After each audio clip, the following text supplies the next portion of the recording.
Good evening and welcome back to Paisa Bolta है। पैसा बोलता है में फिर से आपका स्वागत है। मैं आनंद श्रीनिवासन। जब दो मर्जर होती है, बड़ी कंपनियों की मर्जर होती है, बहुत सारे से अनइंटेंडेड कॉन्सिक्वेंसेस होती हैं। वैसे ही जब HDFC और HDFC बैंक की मर्जर की घोषणा हुई है, कोई सोचा नहीं होगा इतना बड़ा इम्पैक्ट होगा कि रिजर्व बैंक ने एक प्री कंडीशन लगेगी जिससे एक वेरी बड़ा प्रॉफिटेबल वेंचर जिसमें HDFC की लगभग 90% शेयर है वो उनके हाथ से निकल जाएगी। Welcome back to Paisa Bolta है। इन Paisa Bolta Hai today I want to discuss the merger of HDFC and HDFC Bank has had several unintended consequences. When the merger was announced, not many speculated that HDFC will be forced to sell one of its crown jewels. A company which has more than 15,000 crores in assets, less than 1% in NPA, and a healthy profit.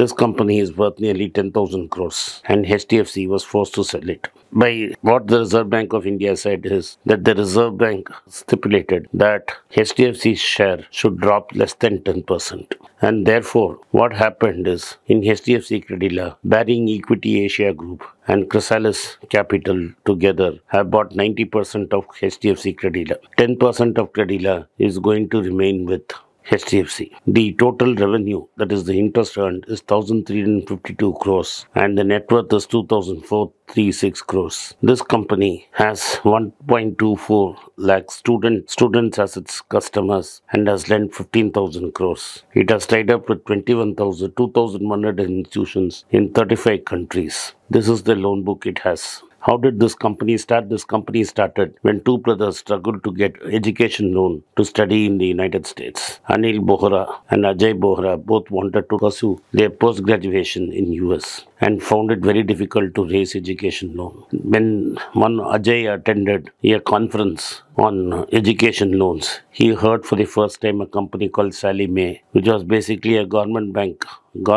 financial institutions selling education loans, just like Fannie Mae. It's one of its division and listed in its company. Once he got his idea, he and his brother came back to India in 2006 and started a company which would leverage on technology and sell education loans, and especially targeting clients who would go abroad. This company started in 2006. For capital, they went to Merrill Lynch, the Indian arm of Merrill Lynch, DSP Merrill Lynch, to put in 40% of the capital, and the company started to perform. In 2008, after the financial crisis, Merrill Lynch was forced into liquidation and was acquired by Bank of America. Bank of America wanted to sell the investments in Credila and could not support it. Then HDFC under Deepak Parekh decided to step in and buy the shares in 2009. In 2013, the promoters exited and HDFC became the sole owner.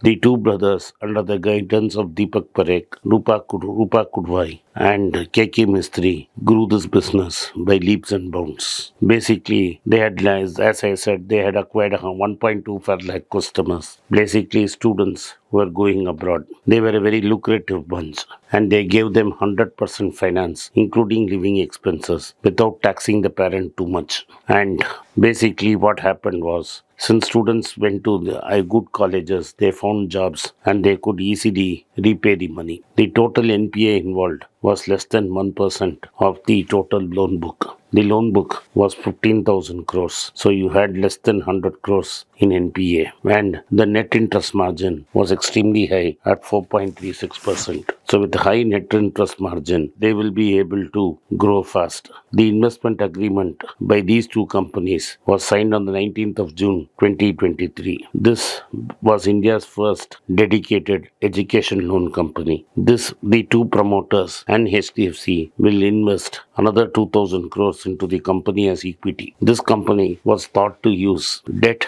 as an instrument, in the sense that Deepak Parekh and KK Mistry taught these two brothers how to raise debt funds and keep loan on their books. In the initial days, the loans were being outsourced to HDFC Bank, HDFC Group, and Axis Bank.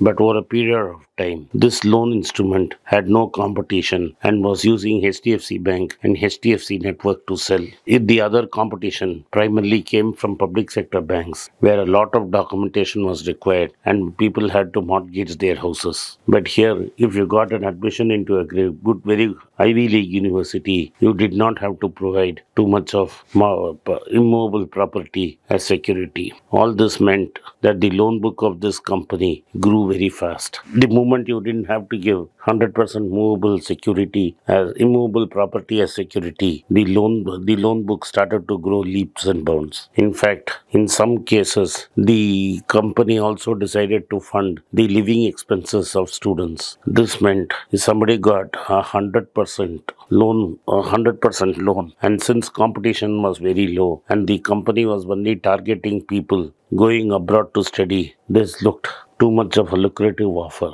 As more Indians went abroad to study, billions of dollars were needed for financing. The competition was not from within India, but financiers outside India who were willing to take more risks, especially for students in Ivy colleges. This will be India's fastest growing sector as more and more students try to go abroad and credit facilities are required. Unfortunately for HDFC, the forced merger with HDFC Bank has meant it has lost this lucrative business. We have to see whether HDFC recreates this as an internal unit within the company. The brothers also had exited by cashing out for more than 300 crores several years back. This is the unintended consequence I want to talk about.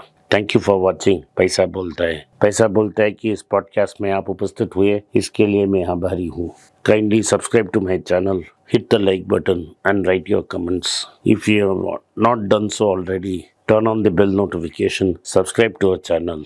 If you have done all of the above, kindly send this video to your friends and relatives and have them take a look. Once again, I thank you for your support for Paisa Bolta Hai. Welcome back to Be Rich. I am in Tokyo on work on the 5th of August 2023. I have a lot of following in Japan, Tokyo. Those who want to meet me in Tokyo on 5th August, kindly drop me an email on the address given below or contact us on WhatsApp there. My team would get in touch with you and facilitate the meeting. Once again, I thank you for your support for Be Rich.